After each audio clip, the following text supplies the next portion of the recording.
Hey everyone, today I really wanted to talk about something pretty interesting. Now, there will be no script, that means I'm just talking to the mic, so sorry if my voice is a bit scuffed, sorry for my French, I'll try my best to be as slow as possible so everyone can understand. And with that, let's get started. So, if you've been browsing the KAISA content space, you probably heard about Manamune Luden's bot lane.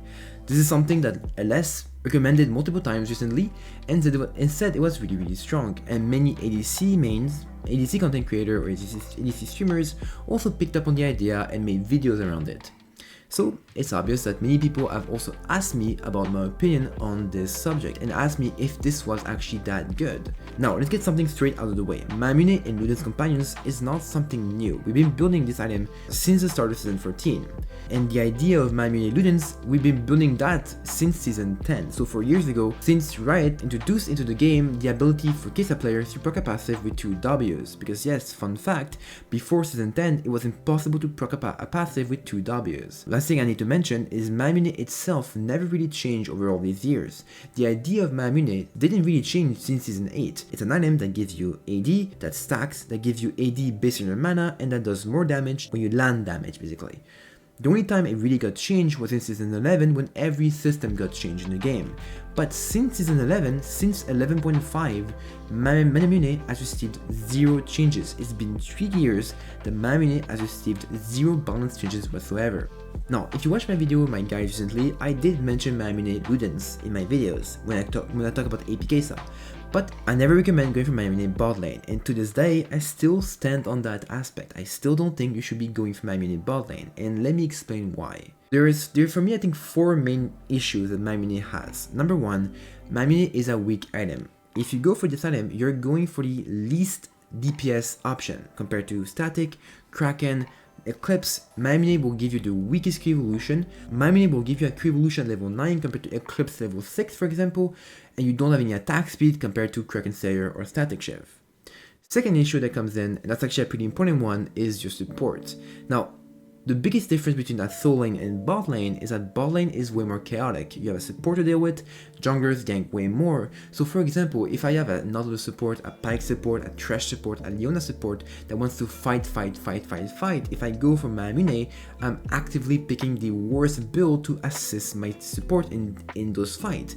It means that in some situation I might be going in and I don't have the damage, I just don't have enough damage to kill the enemy ADC, and now I die, my supports die, and we get stumbled out of the lane, which is not good. Sure, in some situation, going Manamune makes sense if you have a Sona for example, but in a lot of situations, especially with the junglers and how chaotic botlane can be, going for Manamune is really risky. That's one of the main reasons why I don't recommend it. Third prime comes down to levels. Now, when you build AP KAISA, you want to have W max. It's extremely important to have W max. If you want to have Q max and W max, you need to be at least level 12 if you're gonna skip up points in R. That means you go 5 point in Q, 5 point in W, and 1 point in R when you reach level 12. The problem is, since you're playing bot lane, you have shared XP. That means you have lower amount of XP than in top lane or mid lane. When you get your W evolution around that time, you are around level 9, which means you still need to farm 3 to 2 levels to reach W max, which takes time to do, especially when you have shared XP. Unless you go for the LS stack, and in this case you go 3 points in Q and then 5 points in W. The problem is, if you do that, you're even more lowering your damage you have in lane, making it even more difficult to actually fight if you get ganked or your support goes in. The last reason why I don't really like Manamune bot lane is because there's a better options on the table. Eclipse exists. Eclipse gives you exactly what you want, but it's not risky. It gives you a Q evolution with a single item. Yes, you need to buy Longsword. You need to buy Eclipse Longsword will give you Q evolution at level 6.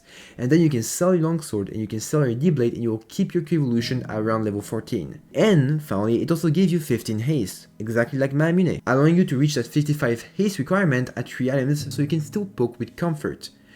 And compared to Manamune, in this situation, you won't lose DPS. You're going for a strong first item. That means that even if you have another support, a Pyke support, a Leona, you can still fight. You can still fight the Draven. You can still fight the Samira. And you won't risk going for a weak item because now you can actually fight in lane. But there is one thing I need to mention because it's true. Manamune does more damage than Eclipse. That is true. This is why I build Manamune every single time in solo lanes, top lane or mid lane, because it does more damage. The reason why I recommend Eclipse and not Manamune for bot lane is because Eclipse is less risky. It's more safe. It's way better for the bot lane situation compared to solo lanes. Yes, in some situation you can go and build Manamune. For example, if you play Clash and you have a team and you say to your team, hey, I'm gonna go Manamune bot lane. Can we build a team around that? Hey, my support, I'm gonna go Manamune bot lane. I'm gonna play really safe. Can you pick a support that can help me survive through the lane? In this situation, it will work most likely, and it's probably better than Eclipse because you talk to your team and you can let your team know what you're gonna do. But in Solu Queue, especially in Gold, Platinum, Emerald, you don't really know what's gonna happen in bot lane. There's so much randomness, there's so much chaos, like it's so difficult to know exactly how the game will go. So it's why I prefer saying go for Eclipse, which is more safe overall, than go for Manamune, which is way more risky. Now you might be saying, that's just your experience, that's just your opinion on this, it can be different for someone else. Well, not really. In this situation, not really, because Manamune is not something new for KAISA. It's not something that we just started building. It's been something we've been building since KAISA was released on PBE. It's not new, and like I said before, Manamune didn't really change over the past 5 years. Apart from season 11, it received almost no changes. The best proof there is, I think, is 2022. In 2022, we built Manamune, Nashor, Crown the Shadow Queen. And even though AP KAISA was really strong at that in 2022, in bot lane, Manamune, Nashor, Crown didn't perform well. It didn't.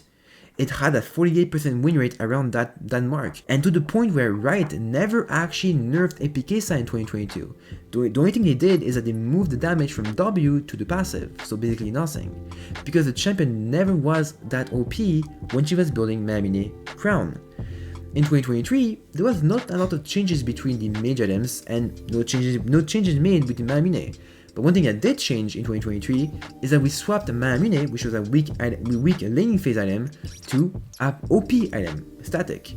And I think we all remember how OP was KAISA in 2023. The champion reached points of 80% presence, which is just insane to think about, just because of one build. And again, the only thing we did was simply we swapped Manamune with static. And in season 14, we had a competition between Eclipse and Manamune.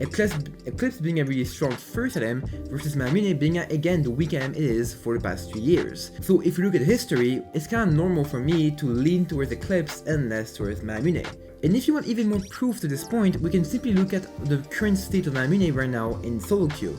If you look at any website that tracks data and tracks its item data, and look at KAISA, Manamune has the lowest win rate in every single site compared to Eclipse, Kraken, or Static. Now yes, it's low sample size, but it should show you that nothing has really changed compared to 2021, 2022, 2023.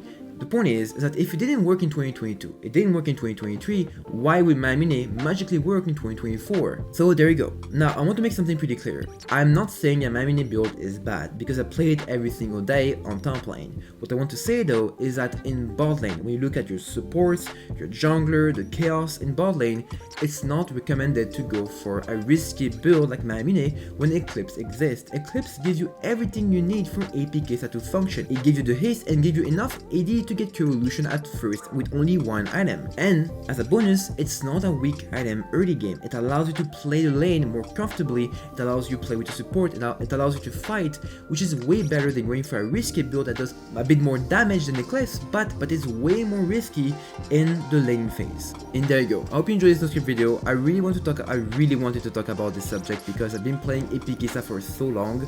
So I feel like I had the expertise to kind of comment and give my opinion on it, because I kind of know this build so well, since it's always been my favorite build basically. But with that said, again, I hope you enjoyed, make sure to subscribe, and I'll see you all next time. Bye bye.